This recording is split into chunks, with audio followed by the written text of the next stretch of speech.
यी बाह्र खान आउनुहोस् है। बटुक बटुक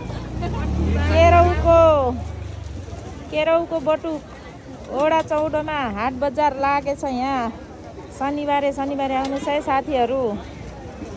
बिहान मर्निङ वाक आउँदा यतैतिर के खाने हो? सेलरोटी खाने हो कि बाह्र खाने हो कि तरकारी लिने हो कि के लिने हो?